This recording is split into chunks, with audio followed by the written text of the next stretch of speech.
Selamat malam, kami pada saat ini ada di gereja YPDI Alpha Omega akan mengikuti seminar keluarga Health Inside, Strong Outside.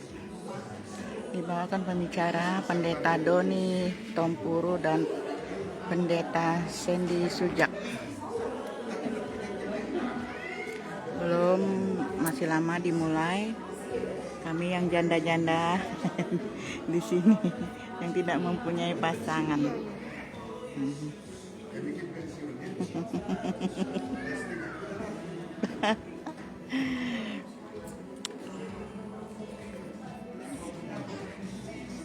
Sehat selalu, panjang umur. Kasih dadah.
Kerinduan kita, ya. Kalau cuma bilang soal sehat, cuma soal bilang kuat, Bapak Ibu Saudara, mungkin kita bisa kuat dengan kekuatan kita sendiri. Tetapi siapa yang tahu keadaan keluarga kita, keadaan mental kita, ya, persoalan masalah yang kita alami, tidak ada orang yang tahu. Tetapi lewat malam hari ini seminar selama 2 hari ke depan tentang keluarga, baik itu kehidupan suami dan istri, menantu dan mertua, bahkan orang tua dan anak, kita akan sama-sama dibekali, kita akan sama-sama diberikan pemahaman, ya, sehingga kita menjadi keluarga-keluarga yang kuat, yang sehat di dalam Tuhan. Yang sudah siap, boleh lambaikan tangan. Haleluya, haleluya. Kita akan terlebih dahulu membuka di dalam doa untuk acara kita pada malam hari ini. Pembicara kita suami istri sudah datang, nanti mereka akan memperkenalkan diri. Oleh sebab itu, pada malam ini kita mau membuka dulu di dalam doa, karena kita tahu kehadiran Tuhan itu yang paling penting, sehingga di tengah-tengah seminar kita pada malam hari ini, Tuhan hadir mengubahkan menjamah setiap kehidupan kita. Amin. Jika sambil duduk saja, kita ambil sejenak waktu untuk kita bersaat teduh. Kita minta supaya malam hari ini bukan hanya sekedar kita mau mendengar, kita datang, tetapi ada perubahan, ada rahasia-rahasia yang baru yang Tuhan mau bukakan untuk menjadikan keluarga-keluarga kita menjadi keluarga yang sehat, keluarga yang kuat. Haleluya. Saya rindu buat Bapak Ibu yang datang berpasangan, kau boleh sambil berpegangan tangan. Bapak Ibu yang datang berpasangan, pastikan bahwa kita malam hari ini yang datang berpasangan semuanya satu kata, yaitu sepakat. Firman Tuhan katakan kalau kita sepakat maka Tuhan hadir. Amin. Mari Bapak Ibu Saudara, pengurus-pengurus yang ada, kita pegangan tangan yang bawa suami dan istrinya. Kita bersama-sama menikmati hadirat Tuhan malam hari ini. Haleluya, haleluya. Pegangan kita.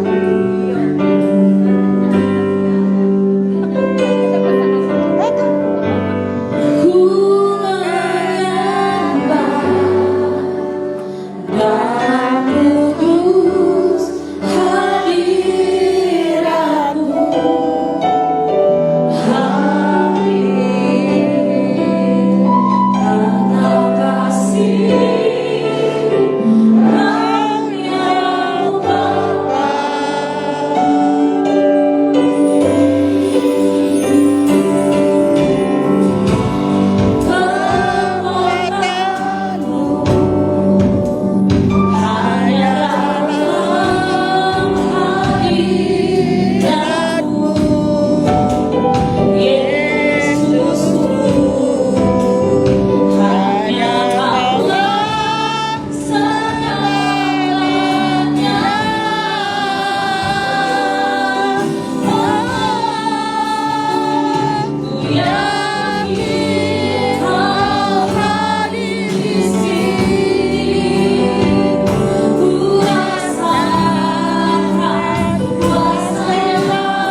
ya, dan tidak asing lagi kota ini. Dan ketika melihat Bapak Ibu semuanya malam hari ini begitu antusias, kita tuh kayak pernah ketemu loh, ya.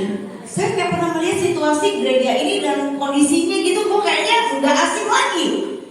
Tempat ini seperti rumah juga bagi kami. Anda semua luar biasa ya. Itu yang tahu ya. Tante, jemaat ini hangat semuanya loh, baik hati, ramah semuanya. Wah, luar biasa Bapak Ibu ya. Dan kami menikah 25 tahun ya, masih muda. Ya, pokoknya Bapak Ibu kalau secara pengalaman, Bapak Ibu di sini banyak yang tadi dikatakan ya, oh, udah opa oma ya. Saya juga masih belajar sekarang ini, terus belajar dan belajar. Kami melayani di Jemaat GPD Cirende yang ada di daerah Jaksel dan Tangsel itu perbatasannya ya, dan sudah menikah 25 tahun, dikaruniai 3 orang putri, Fania 24, Vanessa 18, Valeri 15 ya. Dan Bapak Ibu siap untuk dengar sesi yang pertama ini? Nanti kalau ada yang kurang paham boleh langsung tanya ya. Silakan, kami sangat senang apalagi nanti kalau bisa talk show bareng ya, untuk bisa tanya jawab lebih banyak. Silakan saya.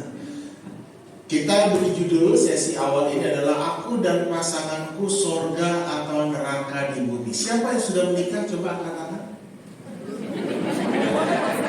Karena ada yang angkat tangan nih Pak Theo. Yakin sudah menikah?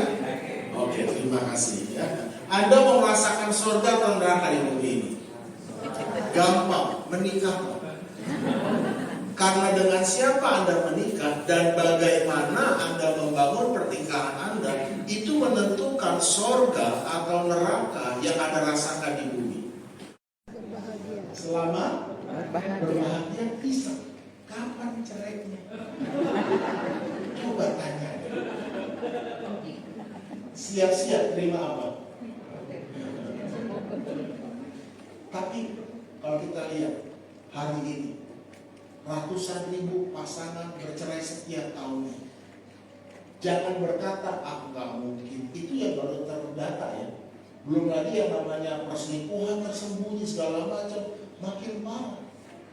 Jadi mari gereja Tuhan tempat ini kita bangun pernikahan yang kuat. Amin. Next ya. Nah, karena itu pertanyaan besarnya, apa masalah terbesar dalam pernikahan? Ayo, saya mau tanya lah. Ya, Pastor Theo tunjuk satu orang siapa? Sebut namanya Pak. Masalah terbesar pernikahan menurut Anda apa? Ayo sebut. Ya, Pastor. Ada? Nah ini dia. Ya, Pak Robert. Menurut Pak Robert, masalah terbesar dalam pernikahan apa? Satu aja Pak, terbesar, nggak boleh ada lagi. Yang kok setia? Gitu, tepuk tangan dong buat Pak Robert. Ya, Pak Robert setia nih. Betul. Kalau nggak setia, ya bubar langsung kan. Ya, tunjukkan Pak Robert siapa? Sebut nama. Pak Andi ada Pak Andi? Pak Andi? Mana Pak Andi? Ada Andi siapa nih? Ada Andi Di belakang. di belakang. Pak Andi, silakan Pak Andi. Menurut Pak Andi, masalah terbesar dalam pernikahan Pak? Kepercayaan. Kepercayaan.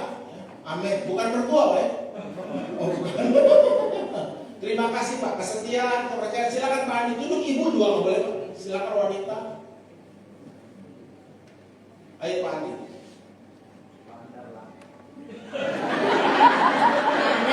Anda ya. Pak Anda, silakan Pak Anda. Silakan Pak. Wah betul Pak. Bentuk tangan dong. Kepercayaan, keterbukaan, kesetiaan saling berkaitan nih. Tante luar biasa dia. Ya kalau ada terbuka kan tertutup semua kan repot ya. Ngomong-ngomong, handphone pakai password nggak Pak? Ayo menurut Ibu, silakan berbeda nggak apa-apa Bu? Wah terima kasih Bu ya. Karena ada yang terbuka nggak jujur ya Bu. Yang dia ngomongin bohong ya. Ya, tepuk tangan dong. Ya. Nah, semua jawaban ada benarnya. Ada yang bilang keuangan, ada yang bilang komunikasi, ngomong nggak nyambung, betul? Nah, faktor anak juga jadi masalah terbesar. Ya, jadi banyak faktor, tapi ini kebenaran next ya. Tidak ada masalah yang langsung besar. Setuju? Amin. Bilang sebelahnya. Sebenarnya tidak ada masalah besar. Sebenarnya tidak ada masalah Masalah besar sebenarnya ya. Yang ada masalah kecil. Kecil. Nggak pernah diselesaikan, mendem langsung. Itu yang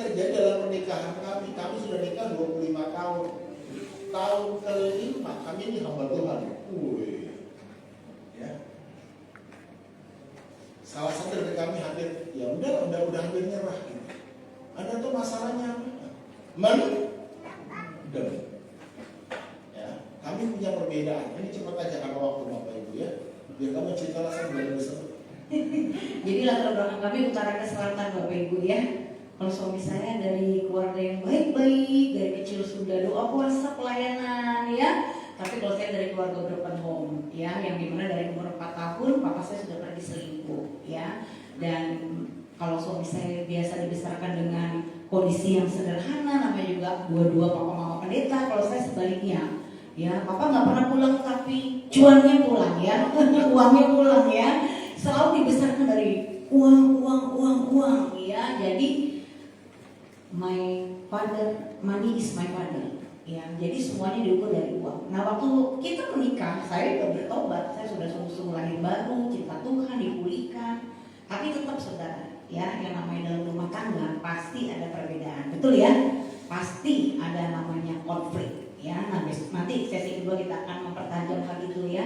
Dan di tahun kelima ya sebenarnya yang pengen bener-bener ninggalin itu saya, kayaknya udah gak kuat. Bukan ada pihak ketiga, bukan ada masalah besar ya, tapi masalah komunikasi yang tadi ya tidak pernah bisa sampai selesai. Kalau ngomong akhirnya selalu dipendam, dan itu yang membuat akhirnya saya hampir menyerah ya. Tapi puji Tuhan ya, Tuhan itu baik ya, sampai saya memutuskan hanya sebulan tuh pikiran menghantui dan sampai pengen benar-benar punya rencana-rencana yang jahat untuk meninggalkan ya. Tetapi atas kasih karunia Tuhan saya memutuskan untuk kembali ingat akan panggilan Tuhan, dan kami akhirnya dipulihkan ya. Luar biasa. Memang saya cenderung suami yang tidak mau konflik atau menghindari konflik. Jadi kalau dia mulai konflik, saya mulai lari keluar gitu ya. Jadi lama-lama capek kan, nggak nyambung ya. Di situ kami belajar. Katakan tidak ada masalah yang langsung besar. Tidak ada masalah. Dan bisa baik-baik, tadi saya sampaikan 80%. Berapa persen? 80%. Semua masalah dalam pernikahan adalah masa lalu yang tidak diselesaikan. Emang kamu dari dulu ingat nggak? Nah itu dia. Nah silakan saya. Iya, jadi saudara, mengenai pernikahan kita harus sungguh-sungguh serius bangun pernikahan kita. Katakan sungguh-sungguh serius bangun pernikahan kita. Kenapa Bapak Ibu? Kalau kita sungguh-sungguh bangun pernikahan kita, sesungguhnya kita sedang membangun pernikahan anak cucu kita. Jadi apa yang kita bangun itu akan diteruskan oleh generasi selanjutnya. Setuju ya Bapak Ibu ya? Nah makanya kita lihat apa sih persoalan yang benar-benar menjadi esensi dalam tingkat konflik suami istri. Itu terjadi karena yang pertama adalah urutan yang benar. Ya, Tuhan itu ternyata punya urutan dalam sebuah pernikahan. Kayak ibu-ibu yang biasa bikin kue, ayo kalau urutannya nggak sesuai, kuenya jadi atau tidak ibu-ibu? Bantu. Demikian juga pernikahan, karena pernikahan itu idenya Tuhan. Nah, Tuhan itu punya urutan dalam pernikahan. Kalau kita baca dalam Kejadian 1 ayat 27 sampai 28, mari kita baca. Maka Allah menciptakan manusia itu menurut gambarnya, menurut gambar Allah. Diciptakannya dia, laki-laki dan perempuan diciptakannya mereka. Allah memberkati mereka, lalu Allah berfirman kepada mereka, beranak cuculah dan bertambah banyak, penuhilah bumi dan taklukkanlah itu, berkuasalah atas ikan-ikan di laut dan burung-burung di udara dan atas segala binatang yang merayap di bumi. Nah, kalau kita lihat urutan pernikahan yang benar, Bapak Ibu sekalian ya, coba ngecek dulu waktu pranikah sampai menikah urutannya benar tidak? Karena ini penting, ini yang menjadi fondasi dasar pernikahan kita. Semua kasus dalam pernikahan itu karena masalah pranikahnya yang bermasalah. Karena pranikah bermasalah, pernikahan jadi bermasalah. Ini soal urutan. Yang pertama, lihat urutannya. Tuhan mau urutan yang pertama adalah kita segambar dengan Allah. Ya, lanjutkan saja slide selanjutnya ya. Yang kedua, apa setelah kita segambar dengan Allah? Allah memberkati. Baru yang ketiga apa? Bercucu. Ya, tapi berapa banyak saudara? Bahkan ketika kami melayani para pengerja gereja, itu kalau kita benar-benar buat sensus di dalam gereja, saya tidak tahu di gereja ini, 70% dari jumlah total pernikahan yang ada itu rata-rata di pernikahannya sudah tidak kudus. Nah, ini problem saudara. Bahkan bukan gambar dulu atau diberkati dulu, tapi beranak cucu dulu. Jadi dia masuk pernikahan sudah married by accident, hamil di luar nikah, atau kalau tidak dia sudah hubungan seks di luar nikah. Satu hari kami mengkonseling pasangan suami istri yang sudah 45 tahun nikah, punya 4 cucu, mau bercerai. Lalu saya tanya, kami kalau menghadapi kasus dalam pernikahan keluarga yang mau bercerai, kami langsung tanya, om sama tante, ya kenapa mau bercerai? Saya pengen masa tua saya bahagia. Oh sama dia saya menderita terus, lebih baik saya sendiri-sendiri. Jadi saya mau cerai, udah punya 4 cucu. Lalu kami langsung tembak, ya istilahnya tanya to the point. Kita to the point ya om tante ya. Saya mau tanya dulu om tante waktu pranikah, ya sebelum diberkati dengan gereja sudah hubungan seks atau belum? Langsung aja deh, kita langsung ke akar masalahnya. Karena bicara urutan yang benar, ini nggak bisa dianggap sepele, ini prinsip. Ya, kalau dia bilang nangis tantenya, sebenarnya Sandy waktu tante mau nikah, tante udah hamil, waduh. Dan saudara tahu waktu dia cerita, tante sudah hamil, ya. Di situ saya baru tahu, om sama tante di sini harus lakukan saling minta maaf. Langsung mereka langsung kayak, itu kan dulu, ya kan? Itu kan kita lakukannya bukan dipaksa, kita kan hubungan seks dulu lakukan atas dasar suka sama suka. Nah, itu kan udah 45 tahun yang lalu. Sekarang saya tanya sama om dan tante, waktu om tante melakukan hubungan seks sebelum nikah itu dosa atau tidak di mata Tuhan? Lalu mereka jawabnya apa? Dosa. Bukan dosa apa? Dan mereka tidak pernah mau mengakui itu dosa. Mereka anggap ya udah dong, sekarang kita kan udah nikah 45 tahun, udah punya cucu keempat, masa dibahas-bahas lagi? Kan gak usah ungkit-ungkit masa. Nah, mereka punya pemikiran seperti itu. Tapi tante om, itu ada celahnya yang harus ditutup. Karena ketika pernikahan kita tidak dalam kekudusan, kita mengawali pernikahan kita dengan benih bukan kekudusan, tapi benih kenajisan. Ada ketidakkudusan, apalagi dia sudah hamil sebelum menikah. Berarti yang dikandungi itu tidak membawa benih ilahi, tetapi benih ada benih perzinahannya. Dan itu harus om tante menyadari dan mengakui itu tidak berkenan di hadapan Tuhan.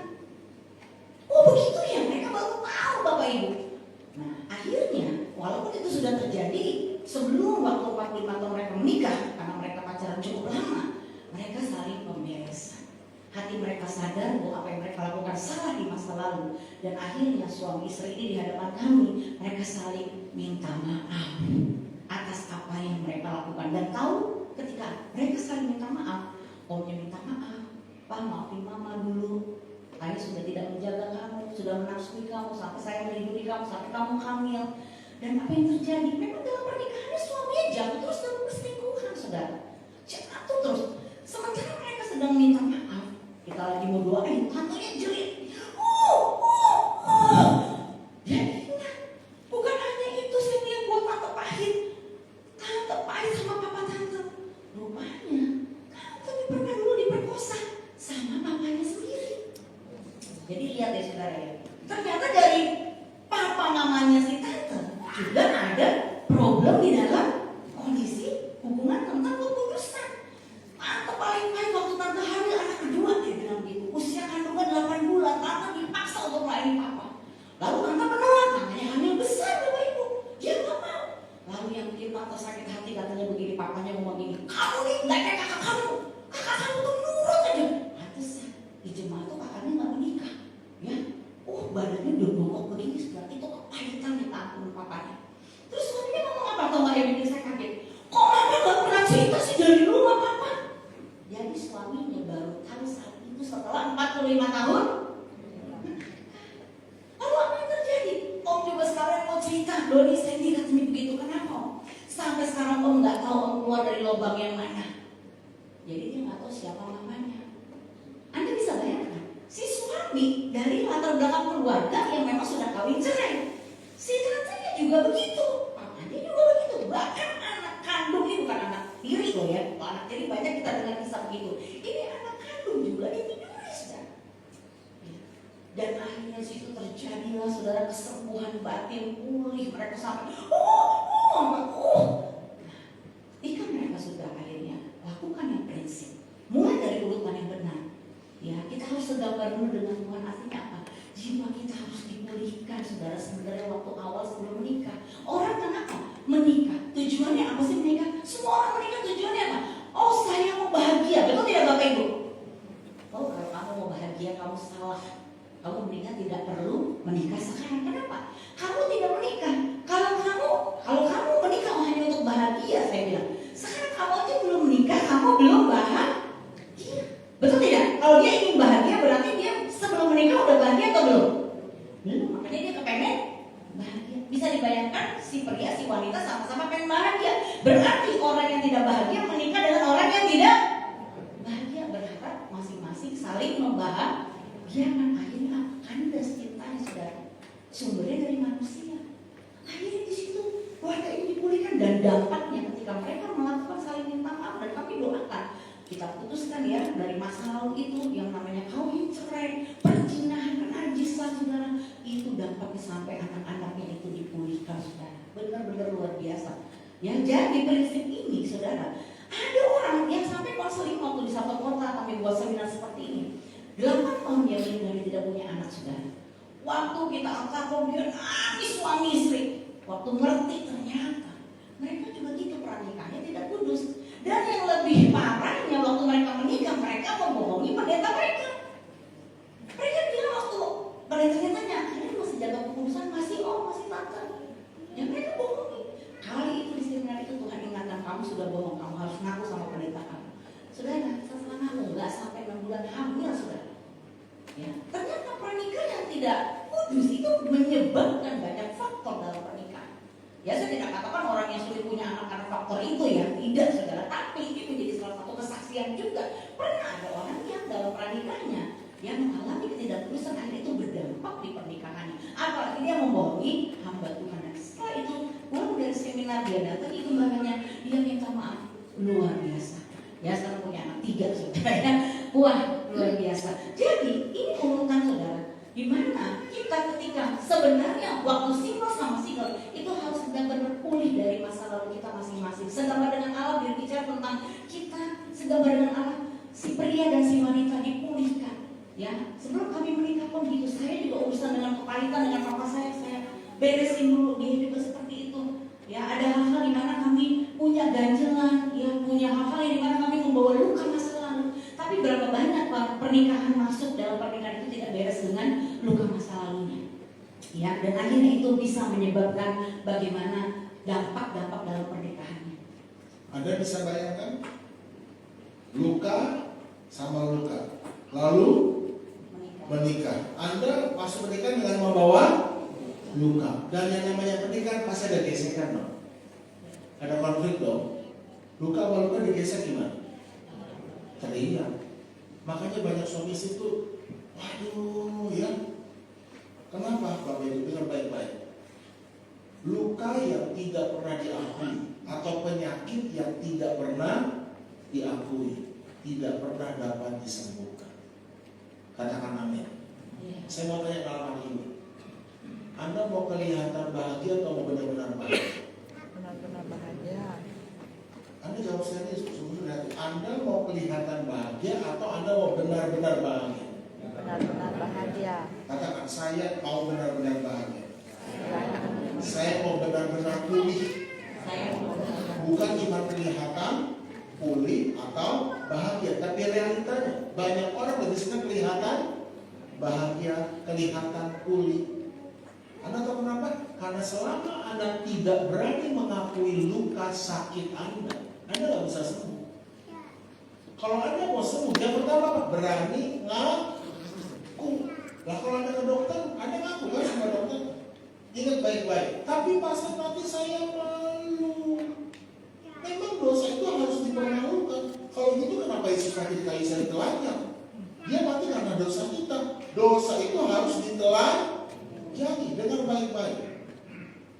Akibat tidak mengaku dosa dengan akibat mengaku dosa, mana yang lebih besar? Saya punya teman, sebelum bertobat dia sudah almarhum, dia hamba Tuhan. Sebelum dia bertobat, dia suka main perempuan, dia sebutlah bandar, narkoba, dia punya anak buah. Satu kali anak buahnya sakit kelamin karena main kotor, kan perempuan kan gonta-ganti pasangan. Teman saya ini menghina dia, sebelum tolong dia bully dulu. Lu bego sih mainnya kotor. Oh ini disebut namanya kan? Dipermalukan, jorok nih. Baru dikasih uang untuk ke dokter. Ini true story ya. Lalu gak lama kemudian teman saya yang adalah bosnya, karena main kotor juga, kena juga gak penyakit kotor? Kena. Anak buahnya lihat, bos kena juga ya? Teman saya malu, enak aja, emang gua lu main kotor? Enggak, amin. Amin. Tapi lama-kelamaan penyakit yang disembunyikan makin parah atau makin baik? Makin parah. Dia nggak tahan lagi, dia nyaman pakai topi, pakai jaket tutup muka, dia ke dokter. Dokter apa? Pasti dokter kelamin dong. Udah jelas dokter kelamin. Begitu sampai, dokternya tanya, sakit apa Pak? Sakitnya gimana? Teman saya dasar gengsinya gede kan, malu kan? Dalam hati gini, di dokter udah jelas dokter. Kenapa pakai nanya? Dia ngomong gitu teman saya, dasar emang preman dia sedikit apa ya? Rada gini kan? Dok, saya punya teman dokter hewan. Kalau hewan datang ke dia nggak pernah ditanya-tanya tuh. Masa dokter kalah sama dokter hewan? Kalau ada dokternya gimana? Diusir teman saya keluar. Sakitnya makin parah makin baik. Singkat cerita udah nggak tahan gemeteran, dia ke dokter lain. Ditanya juga saya makan sakitnya di mana? Dasar preman, dia kesel banget. Tapi karena sudah nggak tahan, akhirnya dia ngaku sakitnya di sini dok. Coba buka. Oh. Setelah dilihat dokter ngomong gini, kotor sih, dia mau tonjok gitu dokter. Tapi dia tahan, disuntik, dikasih obat 2 hari kering.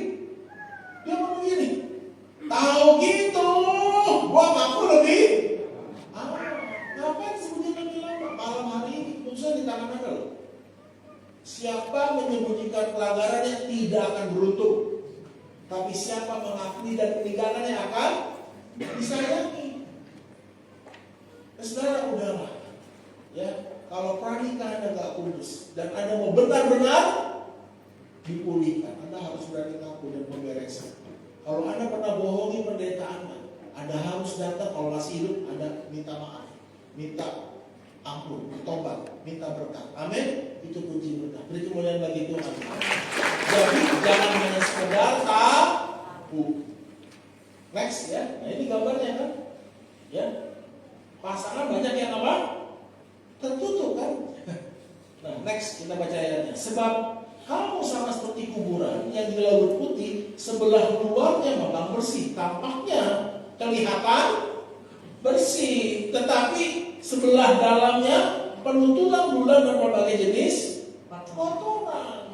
Pilihan di tangan Anda. Kami berdua sudah memutuskan, kami tidak mau hanya kelihatan bahagia, tapi benar-benar bahagia. Catat ini, kekristenan yang sejati itu bukan di panggung, di rumah. Di panggung kita bisa main sandiwara, di rumah kita nggak bisa main sandiwara. Katakan setelah saya, kekristenan sejati. Kekristenan sejati. Kekristenan yang sejati. Bukan di panggung. Bukan Di mana? Di rumah. Di panggung kita bisa main sandiwara, termasuk saya. Di rumah kita tidak bisa main sandiwara. Anda mau tahu saya main asli? Lihat di rumah, lihat istri saya, lihat anak-anak saya. Jangan lihat sosmed saya.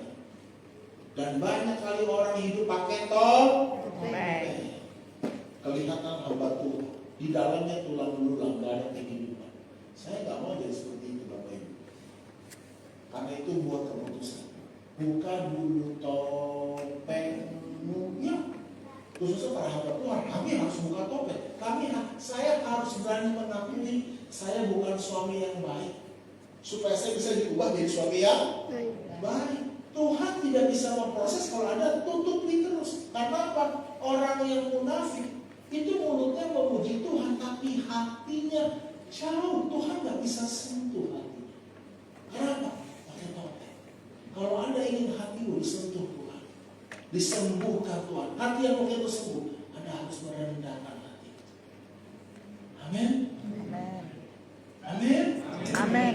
Dan Tuhan akan sembuhkan, dan kau akan lihat anak cucumu akan bahagia.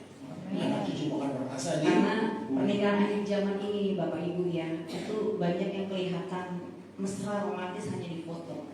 Ingat ya, nyamuk dan baygon itu selalu fotonya bareng. Betul tidak? Tapi nyamuk dan baygon tetap bermusuhan. Ya, jadi belum tentu. Kami menangani kalau di sosmed mesranya luar biasa. Tapi satu hari saya pergi ke mall, tiba-tiba saya kasih tanya, itu bukan si ibu itu. Ya, itu anak binaan mama saya ya, kenal baiklah sama keluarga kami. Tapi kok jangan mesra banget sampai begini-begini. Taunya bukan suaminya. Kata dia, udah ayo kita pulang-pulang. Enggak, kok penasaran. Saya ikutin aja gitu ya. Tiba-tiba masuk ke toko iPhone, terus saya bilang ini, hai, mati gua. Dia bilang begitu. Ngapain ibu sini kok jauh-jauh? Katanya ke mallnya. Ya suka-suka gua. Ya waktu saya lagi mau konseling sudah. Ketawa sudah. Tahu kan waktu dia suka, udah ya. Nanti dia panggil saya kasihan nih memang. Nanti 2 hari lagi kita jadi ketemu. Anda tahu waktu ketemu dia bilang apa? Dia bilang nggak tahu selingkuh sudah. Tapi kalau di sosmed musrahnya minta ampun. Sampai hari ini.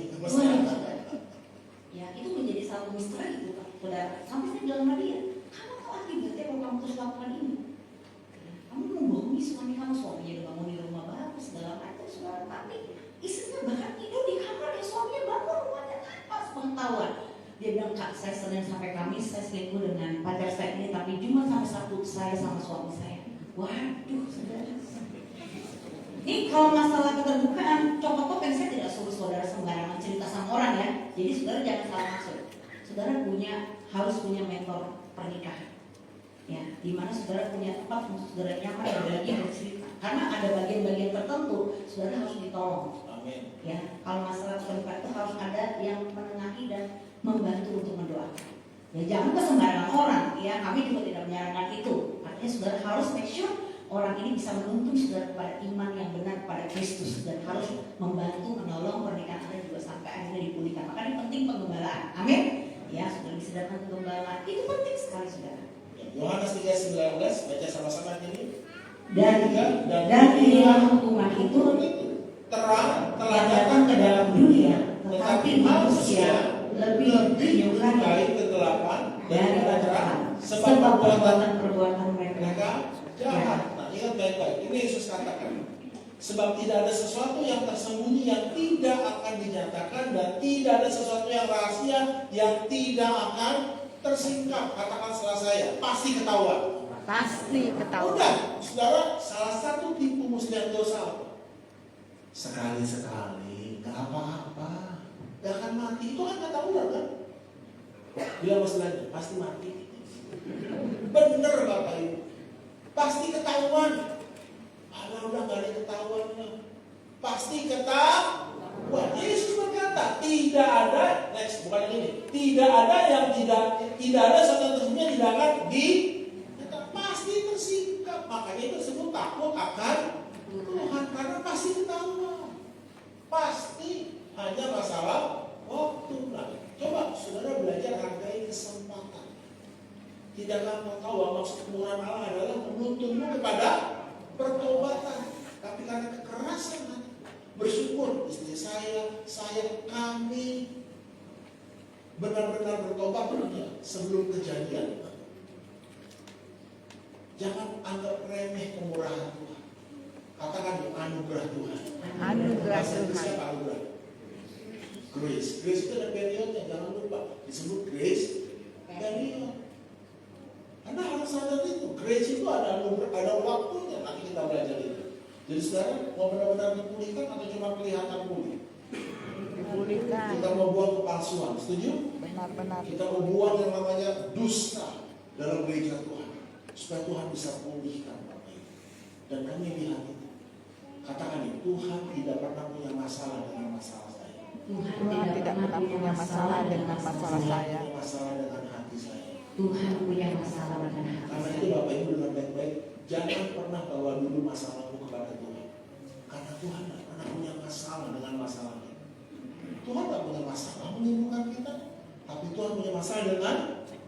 Jadi bawa hatimu dulu kepada Tuhan, karena Tuhan ingin berurusan dengan hati kita dulu, bukan dengan masalah kita. Yang pertama contohnya apa? Rendahkanlah hatimu supaya Tuhan bisa mengangkat engkau. Yang jadi masalah bukan Tuhan mengangkat engkau, Anda tak rendah. Anda terus tutupi dosamu, Anda nggak mau akui. Ya udah, Tuhan tak bisa sentuh hati Anda. Tapi kalau malam hari ini Anda berkata, Pastor, saya bertobat, saya mau buka topeng saya merendahkan hati saya. Iblis akan menangis sedikit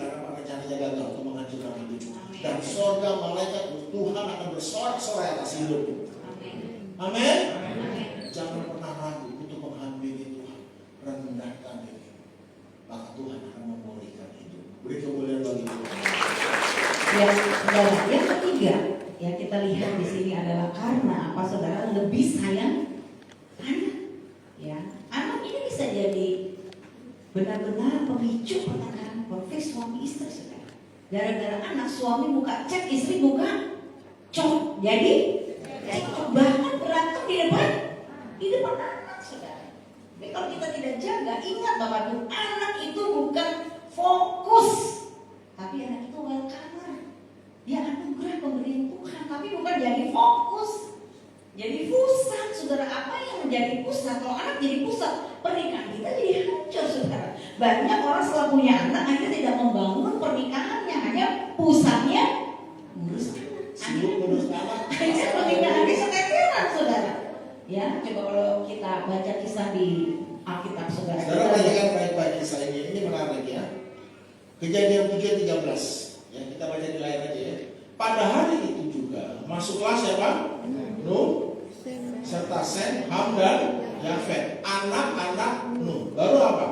Dan istri Nuh dan ketiga istri anak-anaknya bersama-sama dengan dia ke dalam bahtera itu. Jadi waktu Nuh masuk ke dalam bahtera, Nuh masuk ke dalam bahtera bersama dengan anak-anaknya, istrinya dan istri anaknya di mana?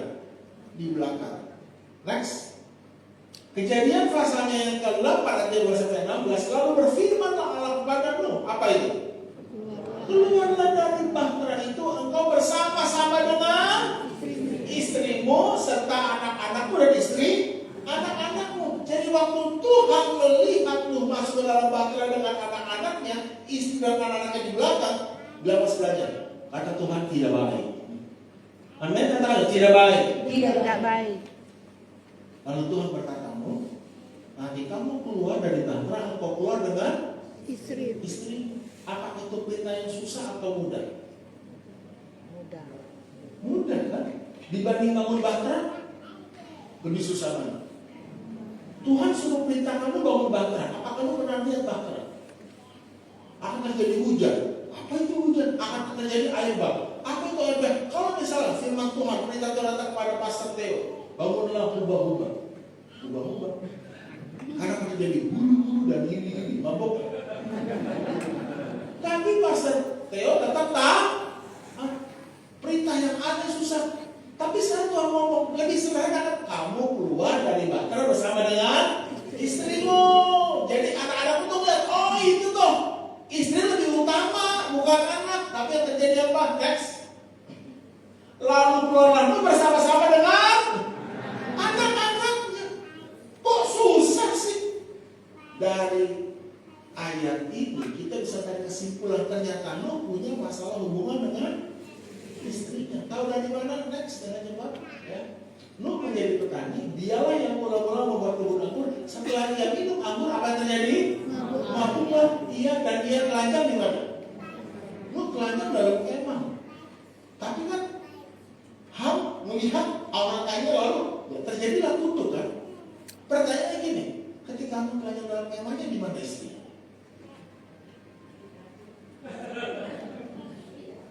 Istrinya tuh udah gak peduli, udah gak dukung. Kalau ada istrinya, siapa yang nutup ketelanjangannya? Dan tidak terjadi kutuk kan? Ketika hubunganmu dengan pasanganmu itu retak, itu celah buat kutuk mas. Angkat tangan semua. Bilang sadar loh. Enggak, malam ini saya ingin Anda sadar. Saya menghargai Bapak Ibu semua, khususnya keluarga tetap ini, pemimpin ini mengundang kami jauh-jauh dari Jakarta. Itu gak murah dulu. Nginep di hotel yang bagus, naktir kami di Bami Allah, gitu ya. Kumpe. Itu semua kan biaya yang mahal. Apa sih tujuannya? Dan kami pun tidak mau kedatangan kami cuma sekedar lalu no. Kami ingin Bapak Ibu mengalami pemulihan. Karena Tuhan rindu itu terjadi dalam hidup kami. Amin. Putuskan malam hari kita menyenangkan hati itu. Katakan, saya mau merendahkan hati saya. Ada yang tebal kok, kami juga nggak tebal. Cuma kami bedanya apa? Duluan aja rendah hati. Jadi saudara, baca sama-sama ya statement ini. Kita tutup dari sini ya. 2, 3. Menikahi orang yang kita cintai itu biasa. Namun mencintai orang yang sudah kita nikahi itu baru luar biasa. Cinta sebelum menikah dengan cinta sesudah menikah itu cinta yang berbeda. Sebelum menikah Anda jatuh cinta. Setelah menikah Anda harus bangun cinta. Lebih susah banget jatuh atau bangun? Anda harus bangun. Kenapa terjadi konflik kan? Gesekan. Ketika sebelum menikah, ini rumusnya sebelum menikah, keputusan mengikuti perasaan. Ketika saya berkata pada istri saya, I love you, artinya apa? Sama saya seperti berkata gini, I love chocolate. Saya suka coklat. Karena apa? Karena coklat itu memberikan sesuatu rasa yang saya suka.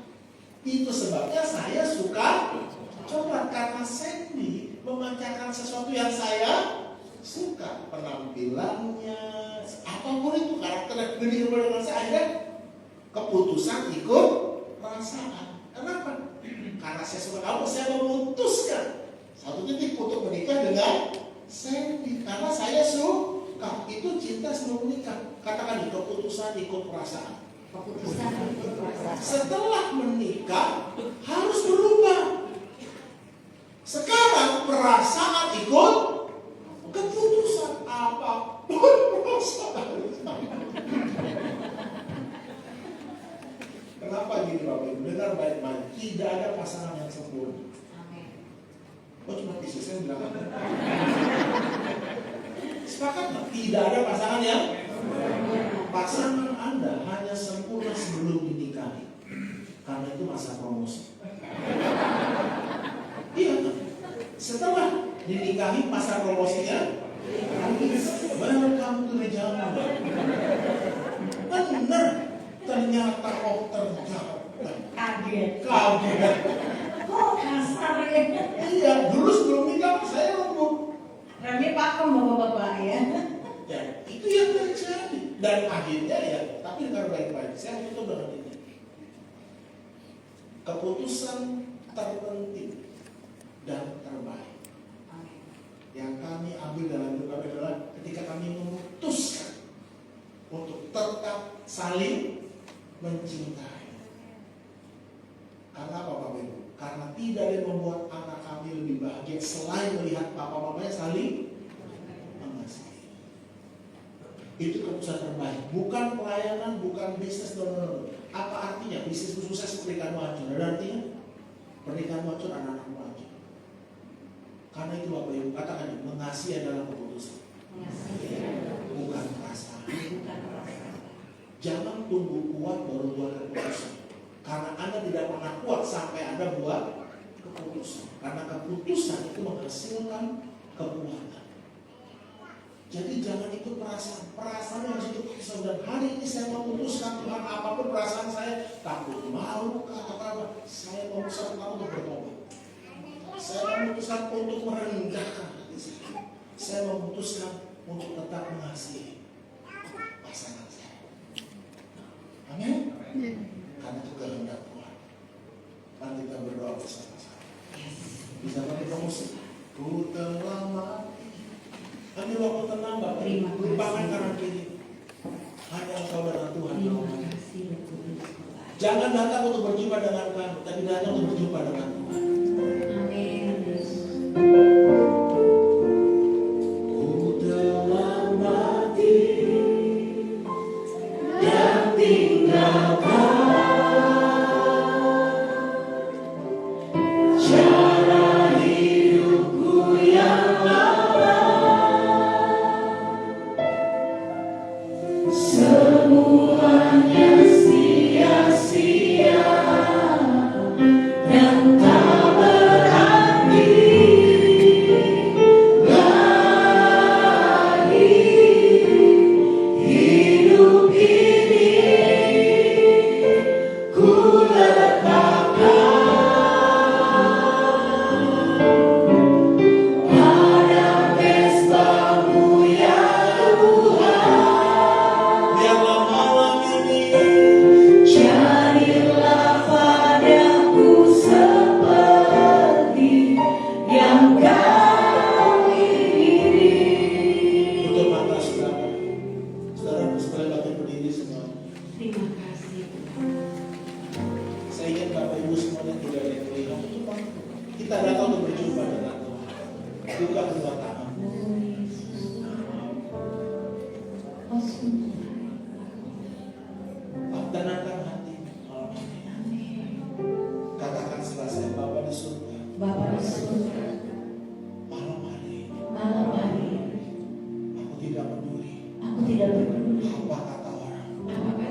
itu tidak mengubah hidup jadi lebih baik.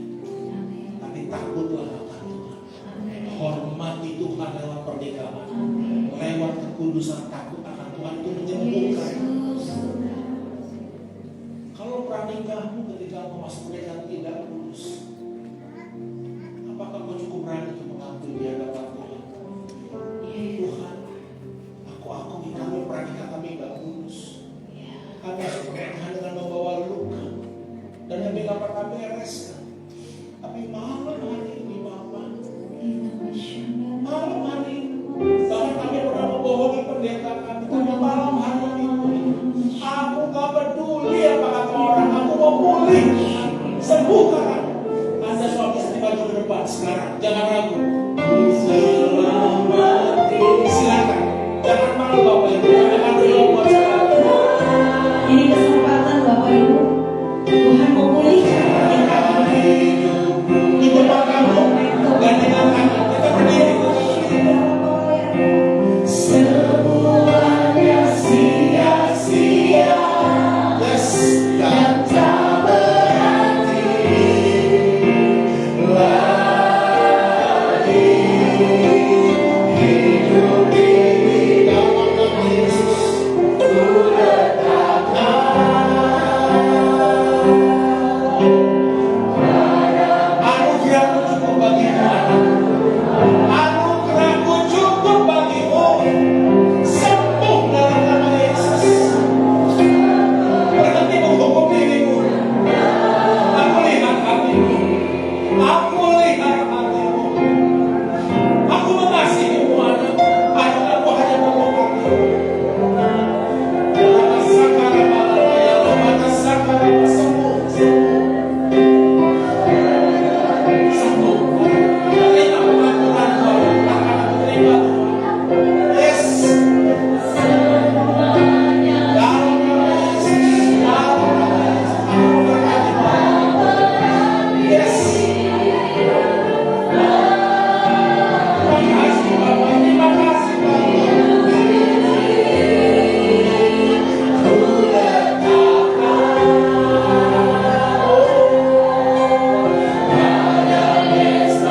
Sembuh.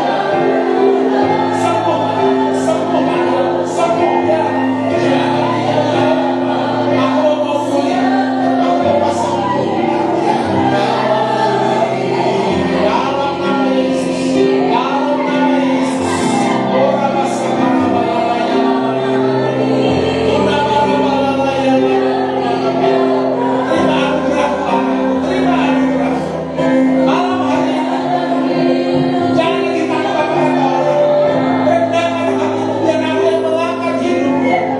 Biar ada tujuanmu boleh melihat engkau pasangan yang kamu katakan Tuhan.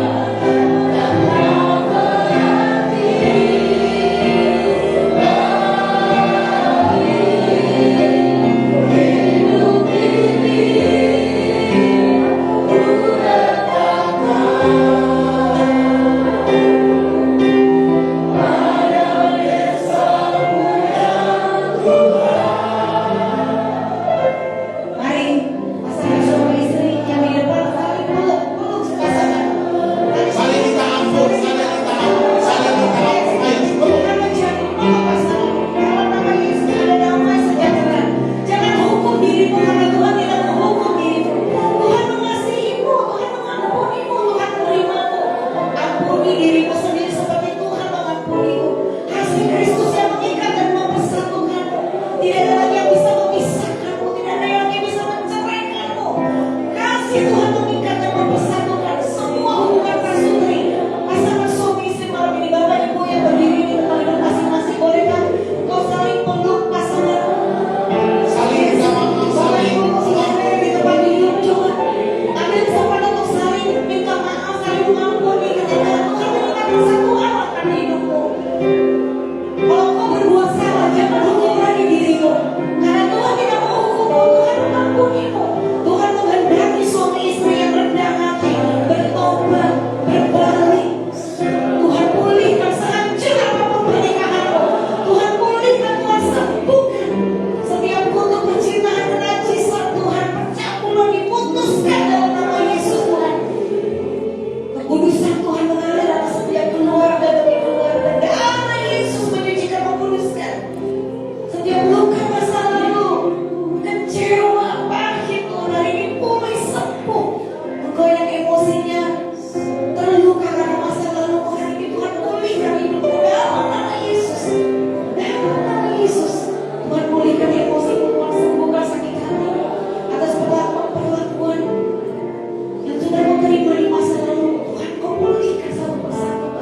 berhadapan, pegangan tangan tapi tutup mata.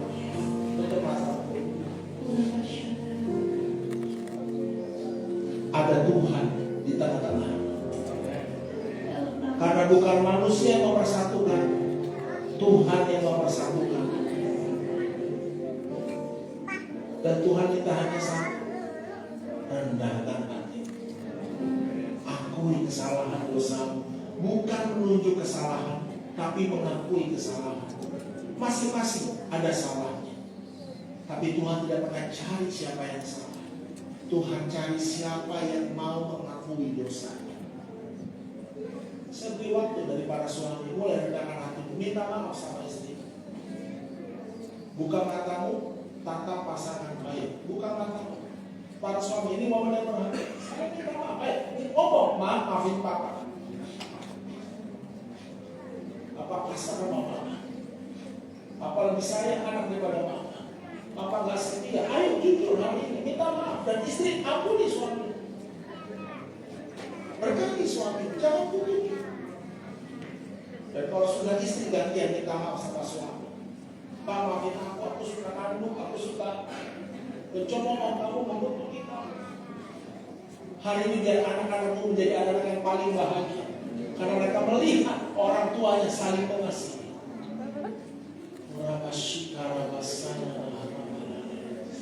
Hadirat memenuhi tempat ini Tuhan. Hadirat kasih dari surga memenuhi tempat ini. Kasih dari Bapa surga.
Terima kasih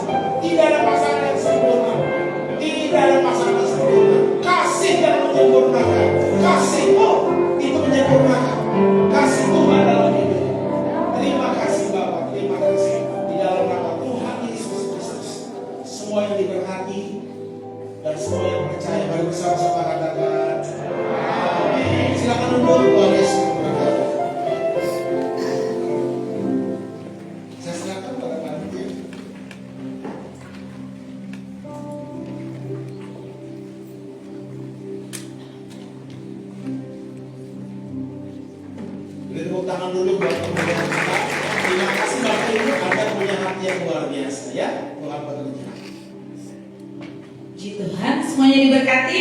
Amin. Amin. Ya, sebentar kita akan break sebentar, kira-kira 5-10 menit. Boleh ke toilet dan nanti akan diberikan ada snack dan minuman dari pengurus. Sebelumnya mari kita berdoa sebelum kita menikmati makan dan minum.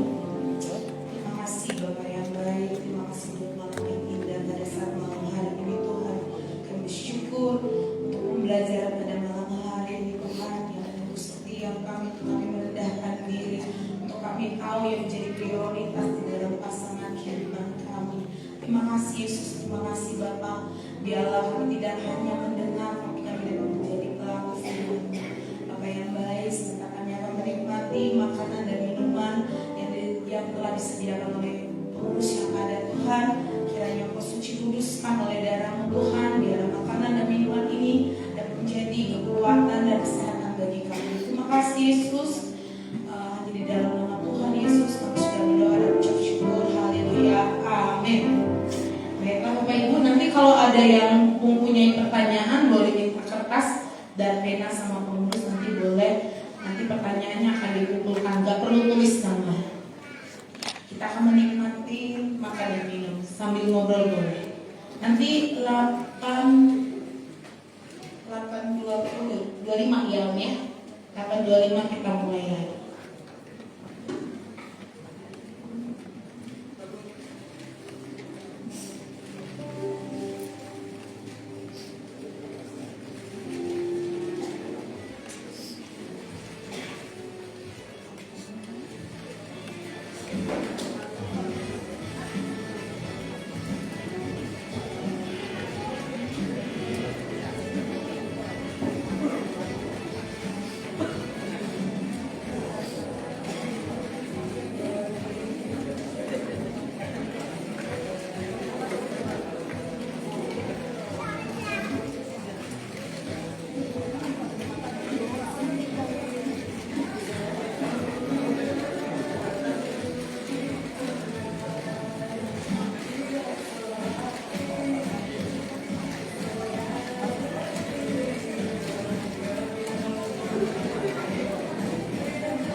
berjuang ke pengurus yang memegang plastik putih, kan? Kita sama-sama menjaga kebersihan gereja kita. Jadi kalau ada sampah silakan ke belakang, ada plastik putih besar. Terima kasih.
Nitip ya, polisi.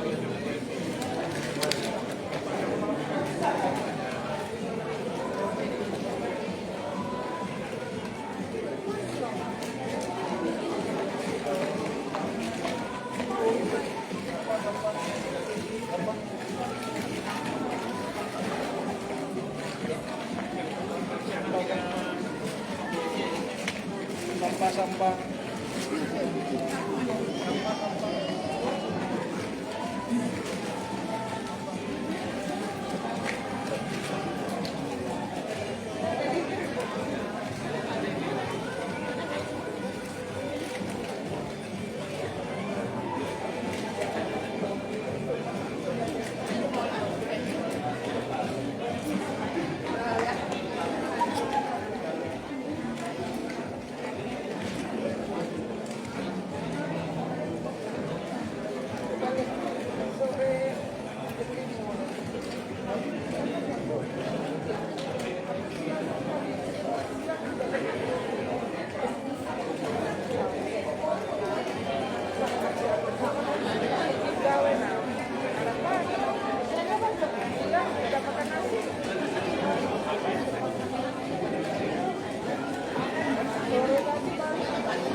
Ya, haleluya.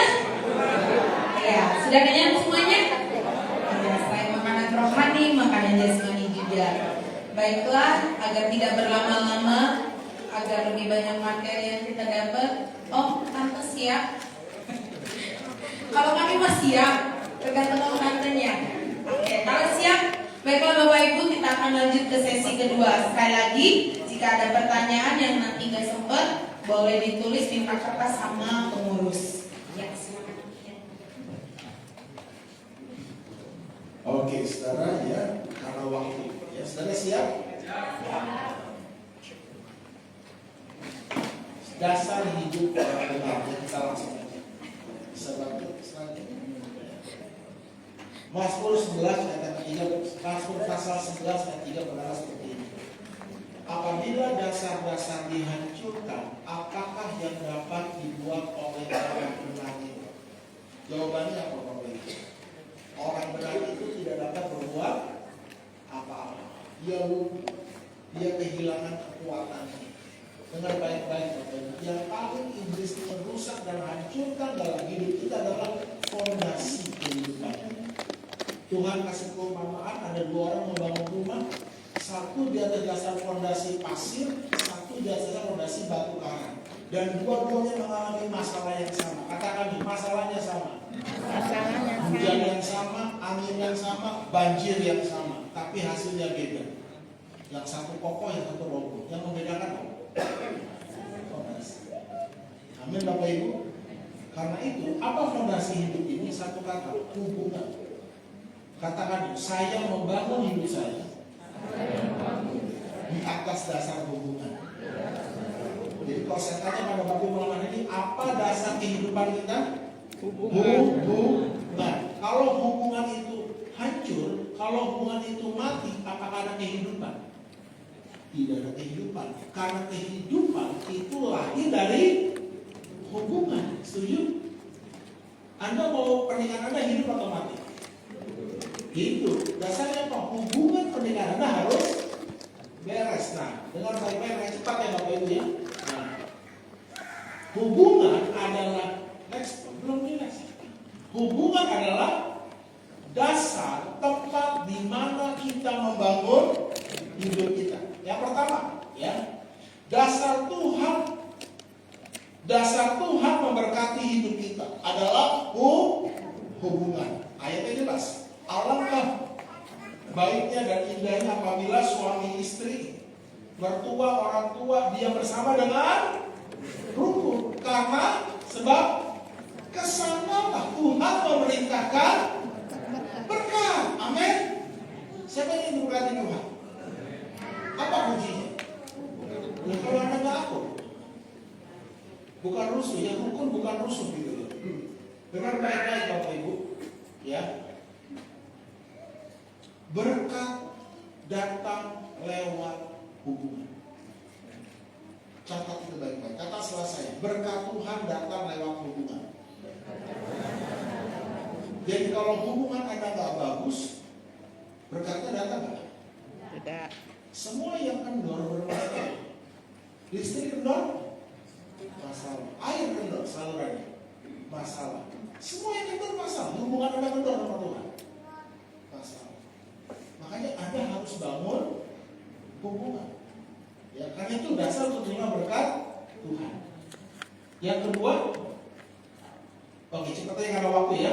Dasar kita menikmati berkat Tuhan adalah hubungan. Lebih baik sepiring sayur dengan kasih daripada lembut tambun tapi dengan kebencian. Lebih baik sepiring sayur asam yang hampir asam tapi dengan kasih, daripada steak wagyu tapi dengan kebencian.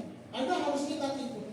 Ya, lebih baik rumah sederhana ngontrak tapi suami istri setia, sayang-sayangan, dibanding rumah gedong tapi pasangan selingkuh. Sakitnya di mana? Sangat sini. Seorang ibu datang mesej saya, Bu Sandy, lebih baik dulu waktu suami susah, kami susah, ya, tapi setia daripada sekarang udah punya 4 toko, 4 ruko, suaminya selingkuh sama karyawan. Gak ada artinya. Jadi Anda diberkati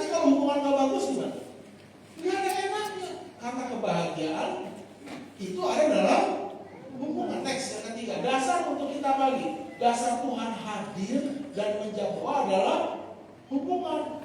Jika dua orang daripada dirinya apa? Sepakat. Bukan 2-3 ribu orang, dua orang malah. Permintaan itu dikabulkan. Kenapa? Next, sebab ya, di mana 2 atau 3 orang berkumpul, aku ada di tengah-tengah mereka. Saudara, kuasa doa itu bukan di jumlah dan lamanya. Buang jauh-jauh pikiran agama, pikiran sesat. Oh, kalau makin banyak yang berdoa, makin apa? Kuasanya makin besar. No. Kuasa doa bukan di jumlah. Oh, semakin lama saya berdoa, semakin besar. No. Kuasa doa ada di kesepakatan. Cukup 2 orang, enggak 2.000, enggak 3.000. 2 orang, suami, istri, sepakat, ada kuasa. Karena kesepakatan bukan di luar keluarga, di dalam keluarga dulu. Ya kalau misalnya dia kan konferensi sering, ayo bandingkan tangan sepakat. Itu gak ada kuasanya, saya mau beritahu. Kenapa? Loh, sama istrinya cekcok di rumah, apa kuasanya? Sama suaminya cekcok mau akur. Kalau dalam keluarga ada yang gak sepakat, apa bisa main di luar, betul gak? Karena kesepakatan yang sesungguhnya ada di mana? Dalam pernikahan, amin. Dalam keluarga itu dulu, kalau itu gak beres, gak usah doa 40 hari, beresin dulu rumahmu, amin. Beresin dulu hatimu sama pasanganmu. Dari situ kesepakatan, karena kekristenan dibangun di rumah, bukan di panggung, bukan di luar rumah, bangun di rumah. Kesepakatan, di situ kuasa doa. Nah, saudara, saya sebagai gembala pun biasanya di depan kayak gini, ya kalau di meja di depan, saya punya kebiasaan lihat ke belakang. Ayo, kenapa lihat ke belakang? Jujur. Yang mau tahu apa? Yang datang berapa gitu lah. Dosakah itu? Dosakah? Tidak kan? Itu kebiasaan saya. Tapi satu hal, ketika saya lihat ke belakang, tiba-tiba ada suara, itu jelas di hati, bukan yang di batin. Ngapain kamu nengok ke belakang? Saya jawab, yang pengen tahu aja berapa yang hadir. Apakah itu penting bagimu? Lebih penting aku hadir kan? Sebab saya tak peduli sekarang yang mau datang berapa orang, karena apa? Sekarang waktu saya diundang istri kami, Anda pernah undang pembicara luar negeri ya sih? Coba undang. Ada isi form dan salah isiannya berapa yang hadir. Kami pernah undang pembicara dari Amerika. Berapa yang hadir? Coba kalau saya isi 2 atau 3 orang saja hadir nggak dia? Jujur, hadir nggak dia? Kalau saya isi 2.000, 3.000, kalau 2-3 orang, tapi Tuhan hadir nggak? Karena bagi Tuhan, Tuhan hadir bukan karena jumlah, karena sepakat. 2-3 orang, wah, belum tentu Tuhan hadir, belum tentu. Karena banyak kita kayak bioskop, cuma datang nggak kenal, yang penting hiburan kan tanggung kan, pulang bukan. Ya, Anda harus ngerti orang di depan sini punya kuasa untuk mengentertain suara, membuat Anda terus haru apa. Tapi kalau Tuhan nggak hadir, Tuhan apa? Setuju? Ya, next, itu dasar. Ya, itu dasar gereja hubungan. Ya. Dasar ibadah itu juga hubungan. Sebab itu jika kau mempersembahkan persembahanmu di atas mezbah dan kau teringat akan sesuatu yang ada dalam hati istrimu, suamimu, orang tuamu terhadap engkau, next, tinggalkanlah apa? Mezbahmu, pergilah, berdamai dulu. Jadi saudara, dasar ibadah itu apa? Nasib hidup umat Tuhan itu ditentukan oleh ibadahnya. Selama umat Tuhan beribadah kepada Tuhan dengan cara yang benar dan berkenan kepada Tuhan, kemanapun mereka berperang selalu berhasil. Amin. Tapi ketika mereka beribadah kepada berhala-berhala, menyembah berhala, mereka selalu gagal dan kalah. Tapi yang hilang dalam gereja Tuhan bukan ibadahnya, tapi kuasa ibadah. Ada ibadah tapi tidak ada kuasanya. Gereja di Jakarta kebaktian makin banyak, makin sedikit di Jakarta. Makin banyak. Dulu zaman saya kecil ya tante ya, Jadi gereja susah kan ibadah. Oh, di kota ini ibadah di mana? Sekarang ada hotel, ada mall, apartemen, lempar batu hari Minggu pasti ada kebaktian. Dan gereja akhir zaman ibadahnya makin berat, makin jelek. Makin bagus. Zaman kita kecil dulu tante ya, nggak ada pintunya kan. HP, masih ingat HP? Overhead. Begitu WL-nya ganti lampu, kebakaran jigo dan lampu. Waduh, itu umatnya. Sekarang udah keren ya. Waduh, saya ikut nunggunya. Lagu-lagunya coba. Rohan lagu-lagu kebaktian hari ini keren-keren gak? Zaman tante dulu kan 3 kunci CGF kelar. Gak perlu latihan. Gaspol hari ini harinya Tuhan dalam nama Yesus dan gampang kan? Coba lagu rohani hari ini. Nefnya aja disakit perut, nefnya. Tapi yang hilang di akhir zaman bukan ibadahnya, tapi kuasa ibadah. Tante karena yang mau lagu sederhana, apalagi semua sederhana, tapi kuasanya. Sekarang kebanyakan gaya, benar, kebanyakan gaya. Semuanya enter, kenapa? Hubungannya nggak ada. Tapi nggak gereja itu ya. Iya dong, amin itu, amin. Karena hubungan suami istrinya, kita pakai kok. Ada masalah, selesaikan masalahnya, bukan orangnya. Ini yang diselesaikan masalahnya. Selesaikan masalahnya, bukan dengan cepat. Next ya, karena ini panjang. Jadi apa yang paling penting dan berharga yang harus kita jaga dan bangun dalam diri kita? Bukan. Apa yang paling penting harus jaga dalam gereja ini? Anda punya gedung ibadah bagus, Anda punya program bagus, tapi kalau sudah cocok, nggak ada artinya. Bagi kami yang lebih penting bukan gedung, bukan panggung, bukan lighting, no. Selama hubungan suami istri di gereja ini bagus, gereja ini bertumbuh. Jadi jangan fokus panggung. Bangun kalau hubungan sama istri gak beres, gimana? Bukan semuanya. Yang penting kan khotbah. Bukan, yang penting hubungan. Tuhan bilang tinggalkan match bangun itu. Tinggalkan pelayanan itu, beresin dulu sama istri, sama suami. Itu prioritas, bukan pelayanan. Sepakat dengan Tuhan, katakan amin. Next, ada saya katakan. Oke. Nah, waktu ya. Keterampilan dalam menjalin hubungan menentukan kualitas pernikahan, keluarga, bisnis, pekerjaan nasional. Next, dengan cepat ya. Ada 3 tingkat keterampilan. Next, dengan cepat ya. Ini enggak ya. Technical skill, managerial skill juga. Anda harus belajar tapi hubungan di paling atas itu leadership, people skill, kemampuan membangun hubungan. Anda jadi technical skill, Anda ada di bawah. Tapi orang yang naik, Anda harus kuasai managerial skill. Tapi kalau ingin jadi kepala, Anda harus bangun. Karena kalau seperti Presiden Jokowi, yang dibutuhkan technical skill, managerial skill atau people skill? People skill itu paling besar dan dia harus pandai. Itu harus bertumbuh, ya. Itu keterampilan, keterampilan. Bisa nggak diasah, dipelajari? Bisa. Tapi keterampilan terpenting membangun hubungan bukan di luar rumah, tapi di dalam rumah. Itu yang paling penting.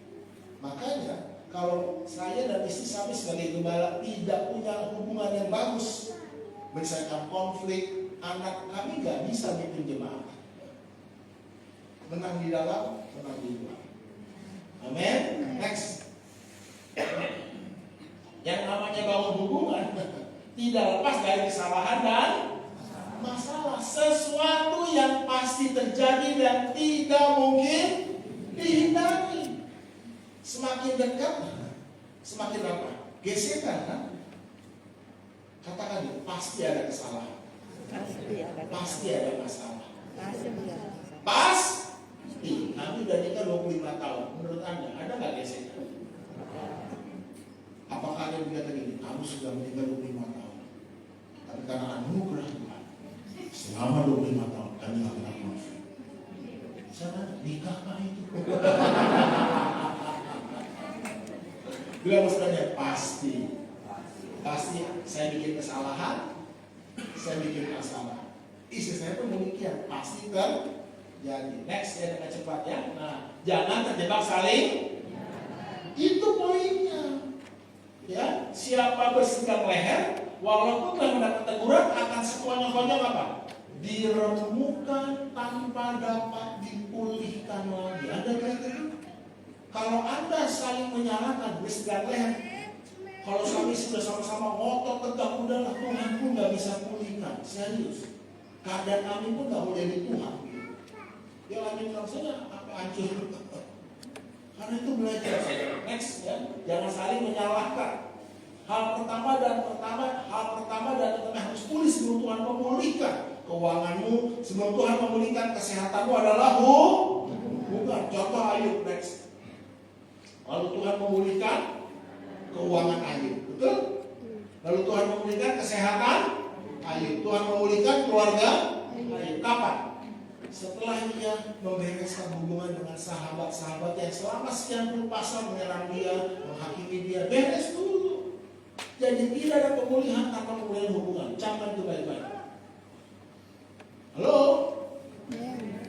Ya, ya kami banyak kesaksian lah. Ya. Udah mau dioperasi. Ternyata masih berkebaikan. Beresin hubungan, gak jadi operasi sembuh. Hubungan dulu.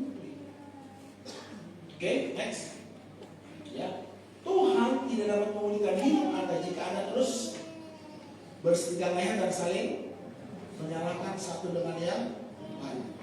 Ingat baik-baik, ini yang mesti diingat. Sesama orang jelek jangan saling menjelekkan. Halo? Kamu yang jelek, kamu udahlah sesama orang jelek jangan saling, tapi saling mengakui kejelekannya.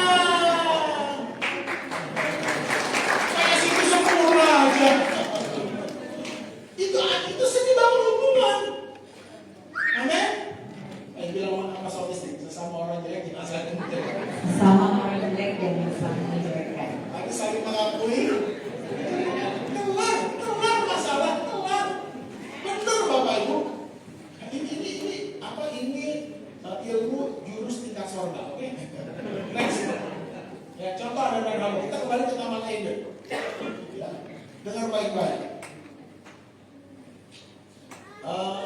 Kita tahu kan, kenapa Tuhan menciptakan pohon pengetahuan baik dan jahat? Kalau Tuhan mengasihi manusia, kenapa Tuhan ciptakan pohon ini? Kalau pohon ini tidak pernah ada, tidak pernah diciptakan, manusia pertama nggak punya peluang untuk jatuh dalam dosa. Setuju? Dan yang kedua, ya, Tuhan Yesus waktu mati tidak salib. Dan yang ketiga, hari ini kita di Taman Eden, bukan di Taman Eden. Lebih enak di mana? Di Taman Eden atau Taman Eden? Para istri lahirkan sambil ketawa. Ibu mau anak berapa? Anak 4? Yes. Kenapa? Gak ada sakit bersalin kan? Ya, suami gak perlu kerja sampai berpeluh kan? Lalu kenapa Tuhan ciptakan pohon simpel? Di pohon ini tidak ada patung, tidak ada malaikat, ya, tidak ada sesuatu yang mencegah. Kalau kita punya sesuatu yang bisa membahayakan nyawa anak kita kasih protection. Tapi ketika ular menggoda, Tuhan lihat. Tuhan bertindak tidak? Tidak. Kalau Anda lihat anak-anak digoda bencong, Anda bertindak tidak? Buat. Makanya. Bahkan ketika manusia tergoda untuk makan buah ular, Tuhan lihat. Tapi Tuhan bertindak tidak? Kapan Tuhan bertindak? Setelah manusia selesai makan buah itu. Dan untuk pertama kalinya Tuhan yang maha tahu pura-pura tidak tahu. Adalah di mana-mana. Apakah kalian sudah makan buah yang keluaran itu? Harus jawab. Gampang kan? Tapi ada malah ngomong apa? Kuat ya kalau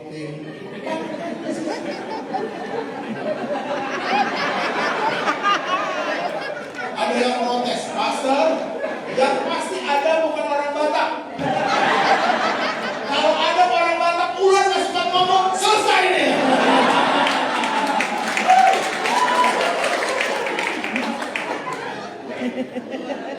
Sekarang gak nganggur ya. Anda menyalahkan Hawa menyalahkan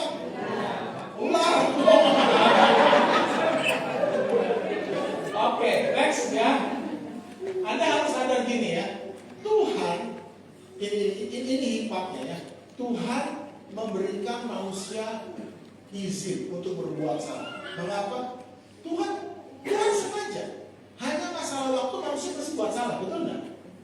Kenapa? Karena Tuhan mau ajar manusia pertama apa? Berani mengakui dosanya. Itu pelajaran terpenting. Rendahkan hati. Tuhan nggak punya masalah. Dosa itu bukan masalah ukuran besar atau kecil. Dosa masalah respon hati. Itu masalah dosa. Ya. Jadi coba ya, belajar untuk apa dalam pernikahan, berani mengakui. Itu pelajaran pertama yang Tuhan mau manusia belajar. Karena bagi Tuhan sebesar apapun dosa kita, kasih Tuhan lebih besar. Tapi Tuhan menentang orang yang sombong, itu dia. Udah buat salah, dia mau ngaku, malah menyalahkan. Itu kesombongan, itu bentuk kesombongan. Yang ada mau menyalahkan, apa definisinya? Membuat orang lain merasa bersalah, bertanggung jawab atas keadaan hidup Anda yang saat ini lagi bermasalah. Simpel lagi, gua hancur, gua rusak, gua menderita karena lu, udah. Lu penyebabnya, udah. Itu kesombongan. Anda harus mengerti, next, ya. Selama Anda memilih untuk melihat diri Anda sebagai korban, maka Anda nggak bisa pulih. Jadi selama Anda terus menyalahkan, Anda nggak bisa pulih. Saya begini karena papa, lah papanya. Saya begini karena kakek kamu, kakek udah. Semuanya udah. Anda akan selalu punya alasan. Itu terjadi atas istri saya. Sampai kita sadar, ternyata menyalahkan tidak pernah menyelesaikan masalah. Apakah ada masalah yang selesai dengan saling menyalahkan? Anda harus sadar itu. Tapi waktu Anda mengakui kesalahan Anda, itu awal pemulihan. Dan kutuk saudara itu tidak keluar dalam hidup manusia ketika ada makan buah itu, betul tidak? Waktu ada makan buah, Tuhan sudah mengeluarkan kutuk belum? Jadi kalau kita jatuh dalam dosa, sebenarnya kita tuh belum dikutuk. Tapi waktu kita tidak mengakui dosa, kita menyalahkan dosa, keluar kutuk, betul tidak? Jadi kutuk itu diucapkan bukan ketika Adam dan Hawa makan, betul tidak? Tapi setelah Tuhan tanya, Adam, apakah kamu makan buah pengetahuan yang baik dan yang jahat itu? Harusnya Adam jawabnya apa? Iya Tuhan, aku makan. Kan sebenarnya sesimpel itu kan. Kalau Adam ngaku, ada kutuk nggak? Jadi kalau Anda mau keluarga Anda diberkati tidak terkutuk, jangan pernah melempar kesalahan. Ini yang terjadi ya dalam kehidupan banyak yang kita konseling, itu selalu bukan hanya melempar, bahkan ungkit-ungkit kesalahan. Jadi memang saudara ada bagian-bagian case di mana suami istri itu punya kendala. Apa yang menjadi dosa masa lalunya itu pasangannya itu nggak tahu, itu salah satunya. Ya jadi pasangannya tahu setelah menikah. Ya makanya waktu saya sebelum menikah, waktu bangun hubungan 3 bulan, saya sudah disarankan mentor pernikahan kami, pranikah kami untuk ngaku. Ya dan saya ngakuin semua masa lalu saya tidak bisa menutupi masa lalu saya karena masa lalu saya adalah bagian dari hidup saya. Pada waktu saya cerita sama Doni waktu itu saya sudah pernah mengaborsi, ya itu memang benar-benar karena faktor saya tidak bisa tutupi hal itu. Daripada dia tahu dari orang lain, mendingan dia tahu dari siapa? Dia tahu dari saya. Dan Anda tahu pada waktu itu posisi suami saya itu belum pernah pacaran. Jadi saya itu perempuan pertama dan terakhir buat dia. Ya.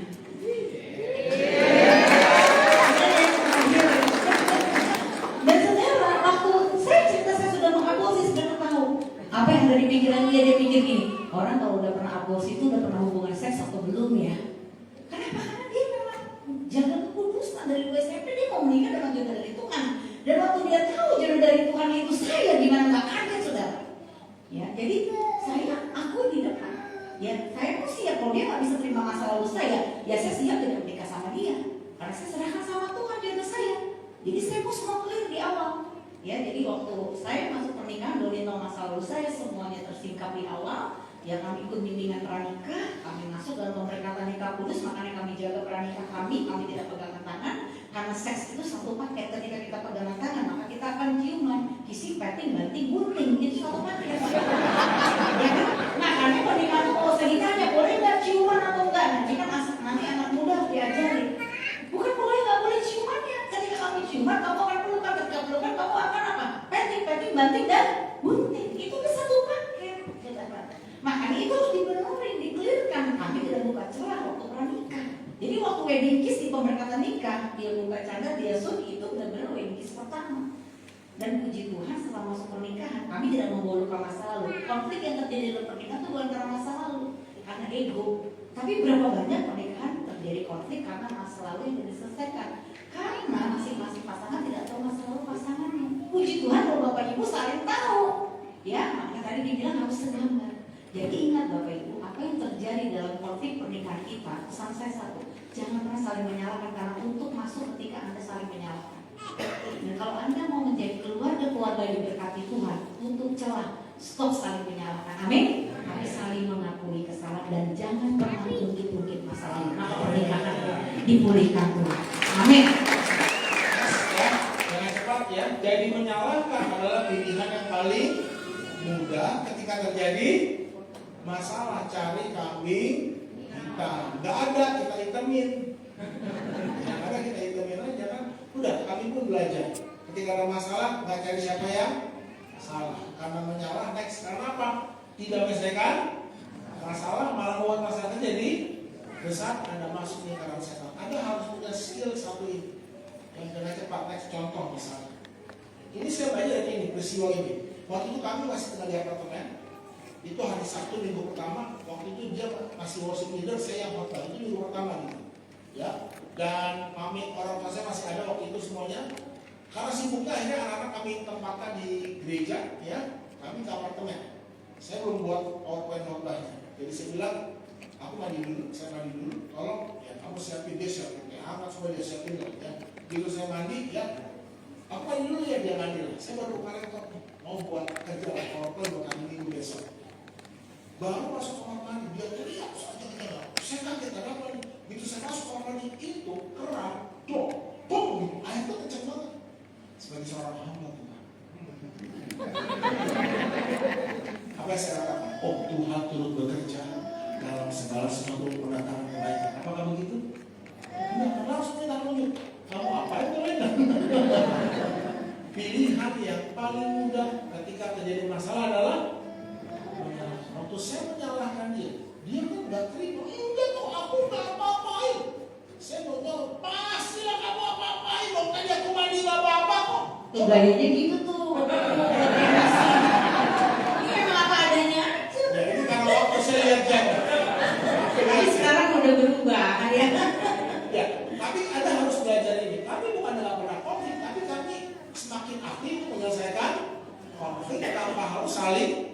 Karena menyalahkan tidak pernah menyelesaikan masalah. Puji Tuhan kami segera sadar, khususnya saya langsung gini, kamu gak salah. Saya mau itu, kamu gak salah. Benar, saya maafin aku, kamu tidak salah. Ya, sekarang gini, apakah waktu kami saling menyalahkan tiba-tiba akhirnya berhenti? Enaknya nyambung lagi. Mujizat terjadi sekarang ini. Kata setelah saya, selesaikan saja masalah. Selesaikan saja masalahnya Tanpa menyerang orangnya. tanpa menyerang orang. Itu para suami harus belajar. Karena kita ahli dari situ, kita juga banget jalan istri kan. Jika istri saya bersalah, kita bergambar. Akhirnya saya matiin kerannya, ya selesai. Tapi gini, kalau kami saling menyalahkan terus bersedia lain, nah besok yang mau pinter dia, yang mau saya. Gimana tante ibadah? Behind the scene, di balik layar. Betul nggak? Sekarang gini, apa hubungan dari bocor sama kebaktian hari Minggu? Nggak ada. Tapi kalau saling menyalahkan itu lingkaran setan. Makanya kita belajar. Jadi nggak langsung bisa ya. Mentang-mentang benar langsung bisa. Enggak, ada harus belajar. Jadi habis ini kalau ada kesalahan, coba belajar ya. Selesaikan saja masalahnya tanpa serang orang yang Anda akan kuat sebagai pemenang. Semoga jadi berkat karena waktu sudah jam 9 kurang. Mungkin mau langsung tanya jawab. Satu pertanyaan boleh, ayo silakan. Satu ya, bukan satu dulu sih. Yang kan dikumpulkan besok ya Bapak Ibu ya. Silakan. Ada yang mau bertanya? Penting nih masalah hubungan ya. Ada keinginan sesuatu yang mau ditanya? Ya. Oh enggak ada, besok aja. Oke. Silakan, apa kita mau berdoa dulu? Mari kita berdoa bersama-sama. Sudah diberkati? Mari kita bersama-sama ya. Haleluya. Terima kasih. Ku tak membawa apa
untuk tidak saling Buat komitmen dalam hatimu. Terima kasih. Kalau ada masalah, coba belajar diam dulu. Jangan langsung serang. Jangan serang pasangan. Kasihi pasangan. Berhati. Istri saya tidak dengan sengaja merusak relationship itu. Saya sadar. Itu memang masalah yang terjadi.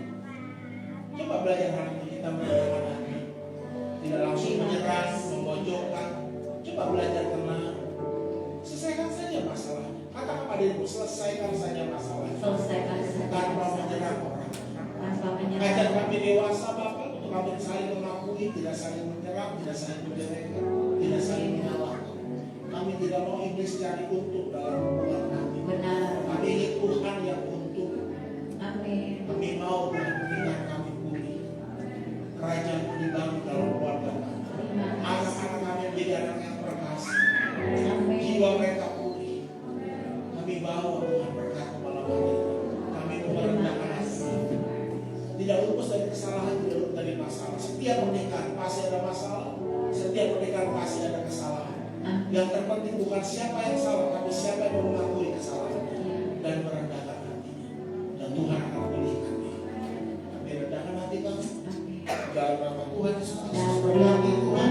Setiap kata-kata sudah menjadi keras menurut proses yang seminar ini. Dan besok malam kami datang dengan membawa hati yang baru, hati yang lebih bentuk dan dipulihkan ada lagi. Kami terima berkat malam ini dalam nama Tuhan Yesus Kristus. Supaya percaya bersama-sama katakan amin.